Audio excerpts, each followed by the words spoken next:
Quintessence Gallery in Lagos comes alive again for Ijeua, translated as Life's Trajectory, which explores the complexities in the society.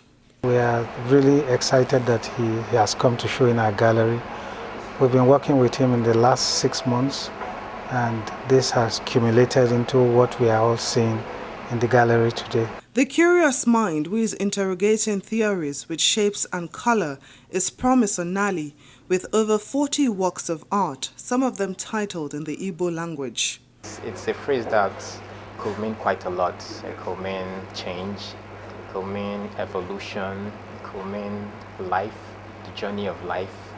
But I've chosen evolution and change for the title of this exhibition. So Ijeua, Life's Trajectory, it's talking about the evolution of life, the change that has gone into our existence from the beginning to the point where we are right now. And it also means continuation of this change, because wherever you are now is not where you're going to be in the next 5 years, in the next 10 years. So it's bound to change, and it keeps changing and changing and changing till we're here no more.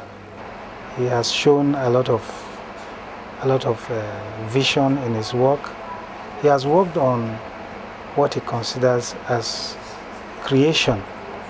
He sees creation as very important to society because we all came from one source, and that is from our Heavenly Father.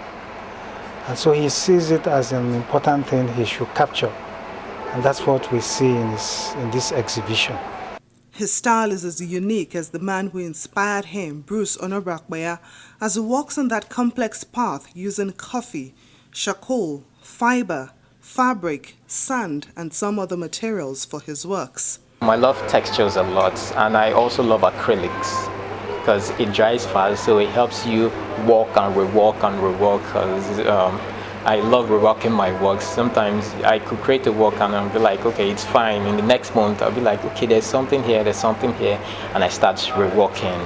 But for textures, I use quite a lot to achieve what I want. Apart from the visual feel, I also love the textural feel of my work. Anything that helps my work, be it wood and fabric or leather, whatever helps achieve the visual texture or the normal textural feel I want, I just employ it to my work. The fine arts graduate from the University of Nigeria, Nsukka, took 2 years to put the works for this show together. He intends to keep experimenting on new techniques and bring shock factor to the whole the next time he comes calling.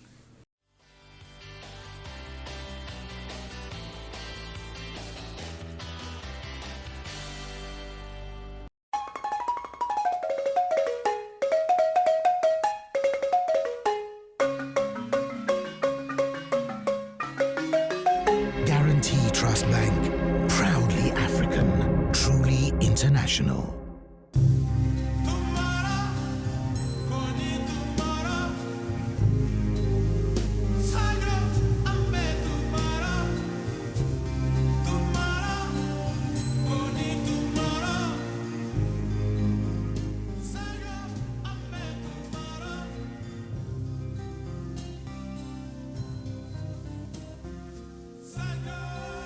Nzobese Lisa has treated me thus.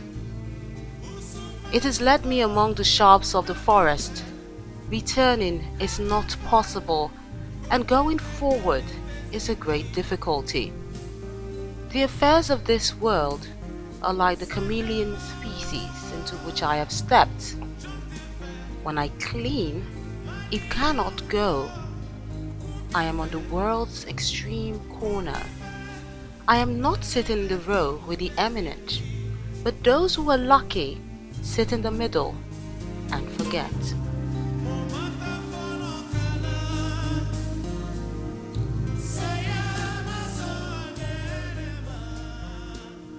Born in Ghana in 1935 when it was still called the Gold Coast, Kofi Awuna was educated at the Achimota School and then proceeded to the University of Ghana, where he later taught African literature. While at the University of Ghana, he wrote his first poetry book, Rediscovery, published in 1964. Like the rest of his work, It is based on African oral poetry.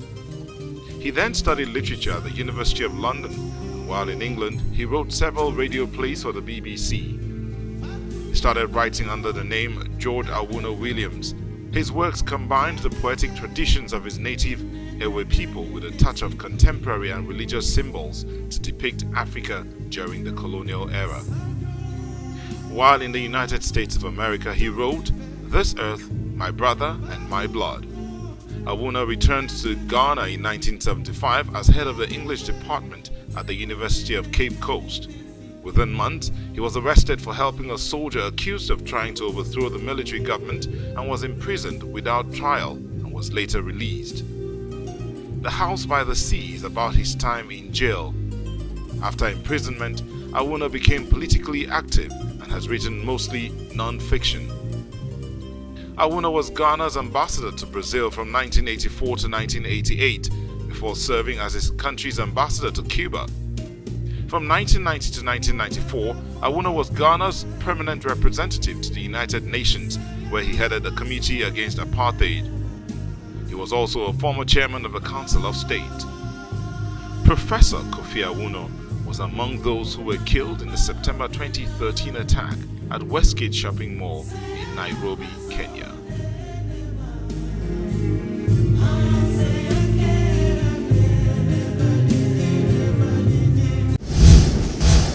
You can enjoy Arthouse on any of these platforms.